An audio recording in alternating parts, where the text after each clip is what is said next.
You talk about this war on BRICS, and it really is intensifying in many ways. This tariff phenomenon is one of them. Now, I wanted to just pull up this image because you mentioned in your article that, Trump does not hold really any cards. The United States is not holding any cards in this situation. And this is kind of a funny way of putting it. What do you bring to the table, Donald Trump? I made the table in China. So I made the table. Talk about what you learned from BRICS about BRICS while you were there, because in this war on BRICS, because one of the key things that I've noticed is that China has really put an emphasis on, well, if you're going to tariff us, you actually don't have the cards, and we have a plethora of friends that we can rely on to ensure our own survival and, of course, forward progress development. Well, it is a war. Even before the tariffs, we knew from the beginning that one of the planks of Trump 2.0 would be a hybrid war against BRICS, selected BRICS, including BRICS partners. With the tariffs, we know that it's a war against one of the top BRICS, China, many of the partners, many of the members and many of the partners. And it's a war against the global south and the global majority and the emergence of the global majority and a more unified global majority, a united front, to quote Mao and China again, where China is one of the leaders. The other ones would be Russia and possibly Iran, depending on how it goes from now on. So, I started a sort of informal BRICS tour, Danny. In fact, it happened by accident, but now it's becoming a BRICS tour. Because coming back from China, I'm going to Iran next week. And then by the end of next month, I'll be back in Russia. And this will be in preparation to go into the BRICS summit in Brazil, in Rio, in early July. So it is a BRICS tour, in a sense. And when I get to Rio, probably I'll have a pretty good picture of how the BRICS are maneuvering their meetings, their preparatory meetings, the Sherpas, the BRICS Business Council, which are people that I plan to talk to when I go back to Russia. Because now the BRICS under Brazil in early July, they have a rare earth style opportunity to politely, in a very sophisticated manner, indirectly, but forcefully respond to the Trump tariff offensive. Because the offensive is directed against most of them and to a great deal of the global south. And this will include how the models that they were testing in terms of alternative payment systems, how they are progressing. I want to see if there is, if it's getting deeper in terms of the unit, for instance, which so far is the best system, completely different and bypassing completely SWIFT. What are the next steps? BRICS Bridge, which was inspired by Bridge, and we have several BRICS members which are involved in it, including Thailand and Saudi Arabia still on the fence, and the Emirates, and the People's Bank of China, very, very important, and the Hong Kong Monetary Authority. I talked a little bit about this in Hong Kong. And Hong Kong was very much into Bridge. And China could use Hong Kong a lot if the BRICS decide to amplify a BRICS bridge, which doesn't need currency at all. So all this is progressing for the more or less underground. And of course, there is a problem of time because there are only 3 months before the BRICS summit in Rio. They are going to have only one big meeting per month before early July, which is not enough. So they are fighting against time, but at the same time, they have this extra incentive to come up with something really, really strong, which will be interpreted all over the global south and the global majority as the response of the united front to this circus-like Trump tariff offensive. So there are some auspicious aspects to the whole story, and the fact that the Chinese are now very much geared to be on the forefront and start leading, which they were not until a while ago. This is something that I heard a lot in Moscow, that for the Chinese is more important the Belt and Road, the New Silk Roads, than BRICS. Now, we can say that they are on the same level. Of course, 150 nations all over the world that are part of Belt and Road. There are projects like the South Pacific Maritime Silk Road from the port of Chancay in Peru to Shanghai, which is absolutely outstanding, caught the Americans completely flat-footed in this whole story. For instance, a few days ago, the Chinese sent a very, very important delegation to Brazil to start studying the possibility of building what is called the by-ocean railway from Brazil to Peru and then connecting to Shanghai all the way to Shanghai. It's an enormous challenge, but the only ones who could pull that off are the Chinese. So this is one detail. Another detail, in Central Asia, the Chinese are talking to Kyrgyzstan and Uzbekistan to upgrade a railway from China to Kyrgyzstan, Uzbekistan, and then all the way from Central Asia to Iran or Russia and beyond, part of one of the corridors, one of the Silk Road corridors. So this is very, very important. All these moves of interconnected moves, part of Belt and Road, they'll start to pick up speed from now on, and a lot of speed, and a lot of extra Chinese investment. And inside China, they are not worried about the effects because they know that the percentage of trade from China to the US compared to their global trade is very, very small. And in Hong Kong, for instance, 2 or 3 days ago, I was talking about this. Imports and exports of Hong Kong, which, as you all know, is a mega, the port is a monster. And the whole planet imports and exports to Hong Kong back and forth. It's between 3% and 4.5% imports and exports. And most of Hong Kong trade, over 50% of Hong Kong trade, is with China. So even if Trump decides to, we never know what's going to happen. Okay, I'm going to tariff Hong Kong port. It's not a big deal because they will keep doing trade with most of the global south and over 50% with China itself. So they're not worried. And this will also accelerate the integration of Hong Kong with southern China. Very, very important. It's something that the Atlanticist elites in Hong Kong were trying to procrastinate, but now there's no more reason. So the Greater Bay Area, how they call it, Hong Kong, Macau, Zhuhai, and the cities of the Pearl River Delta, all the way to Shenzhen, Guangzhou, this integration, this enormous cluster now is going to pick up speed.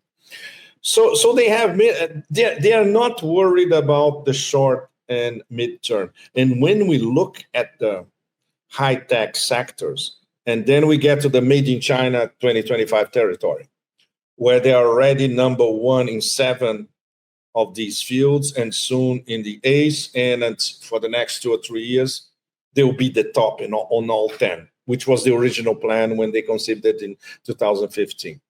Which brings us, Danny, to the AI front, where we have big news concerning NVIDIA and Huawei. Jensen Huang, the CEO of NVIDIA, he's terrified that because of tariffs, he's going to lose the Chinese market. And that's why he went to Beijing to say to the Chinese government, face-to-face with a business suit, look, you're very important. I'm not going to abandon you, whatever happens, etc. Why did he do that? For several reasons. Number one, he's afraid to lose the Chinese market.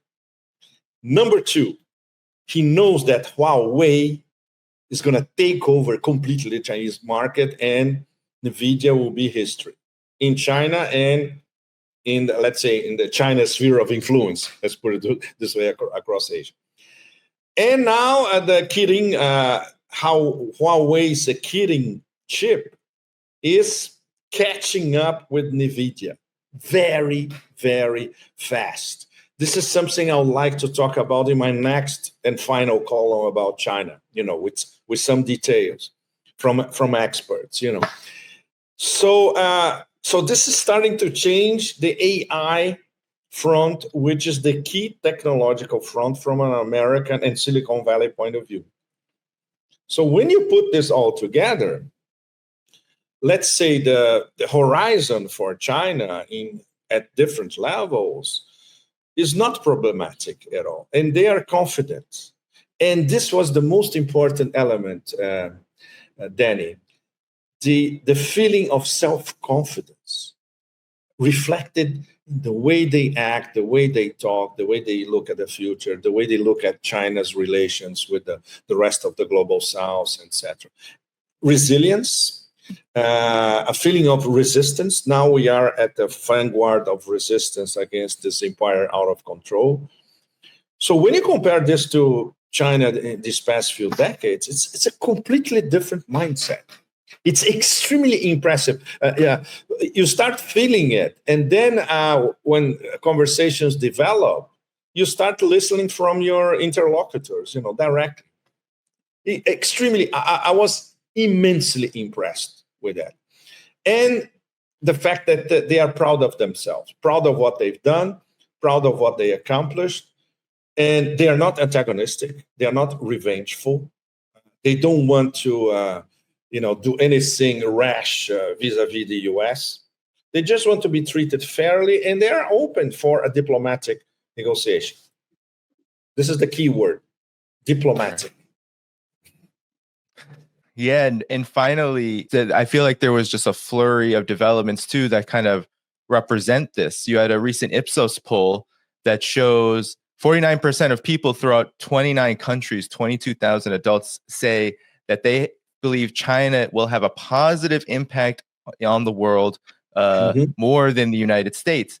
Then you also have recent announcements that Russia's oil exports to China are once again up after a bit of a fall. Yes. And then you also have China, along with Russia, really taking the lead on the so-called Iran nuclear question, recently meeting with the IAEA directly. And of course, you had Foreign Minister of Iran, Mr. Ragachi, in Beijing meeting with Wang Yi. And so leading off, and both of them announced a golden era in relations. So you have, again, when we talk about leadership and BRICS' leadership, it does feel like accelerated immensely under the Trump administration. So just in such a short period of time, your comments, Pepe, on this? Well, I've been defining them for quite a while now as the new Primakov triangle.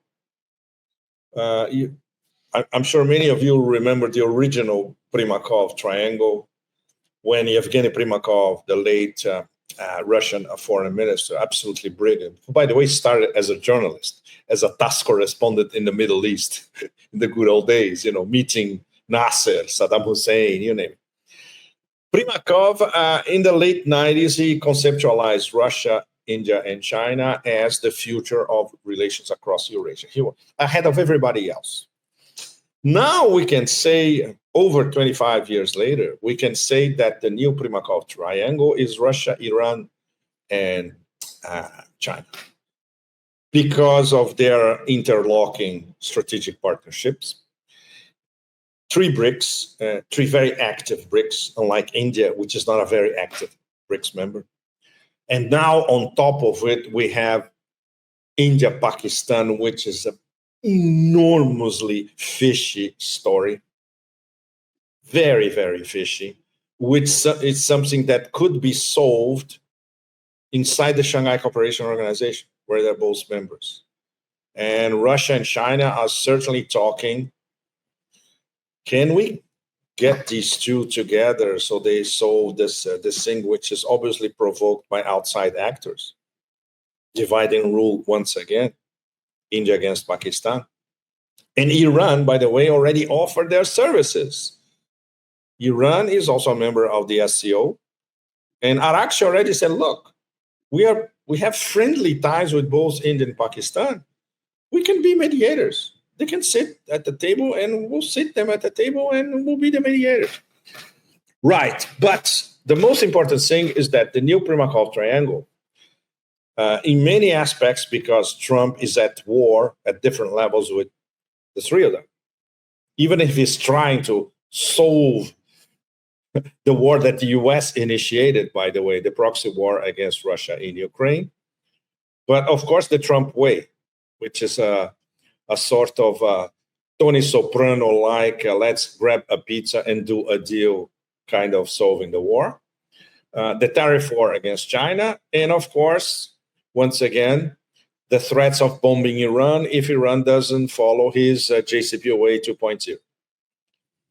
So obviously they have their interlocking strategic partnerships. They have the very, very important deal that they signed, Iran and Russia, in late January in Moscow, which is not a military alliance, but it has, as Putin would define it, technical military provisions. They have the fact that even before the negotiations, the indirect negotiations in Oman started between the US and Iran, there were two very important meetings with the Primakov triangle. First in Beijing and the next one in Moscow. So they are talking all the time, and they are talking all the time on how Russia and China are behind the Iranian position if there is an adult, not breakable by Donald Trump again, JCPOA 2.0. At the moment, we have no idea. At least they are talking, and that's enormous. So obviously, and not to mention the geoeconomic permutations of the relationship inside the Primakov triangle. From the point of view of China, Iran is a matter of national security, and Iran is essential for the new Silk Roads connected to Central Asia, and then Iran as a crossroads by the Belt and Road from east to west. And the international north-south transportation corridor, which is Russia, Iran, and in this case, India, which India should be paying attention to, because from the point of view of India, this is the Indian New Silk Road via Iran, via the port of Chabahar in Iran, which I hope to have a chance to visit in the next few days. And I asked them to try to arrange a visit to the port of Chabahar when I am in Iran. I want to see it by myself. And the international north-south transportation corridor is the chance of India to have more trade, not only with Russia and Iran, but from Iran to Central Asia, Afghanistan, parts of Central Asia. So the interlocked relationship of the Primakov triangle is essential, and they are on the same wavelengths. Very, very important. They are meeting personally practically every week. Next month, we're going to have the mega summit in Moscow around the May 9 Victory Day parade between Putin and Xi. And Pezeshkian is going to be there as well. And Lula is going to be there as well. So this is a pre-BRICS summit in Moscow next month. So that's the, once again, the auspicious, in a Chinese sense, aspect of it all, that they are talking all the time. And obviously they are talking towards the nooks and crannies of building the multinodal, multipolar world. That's where we are.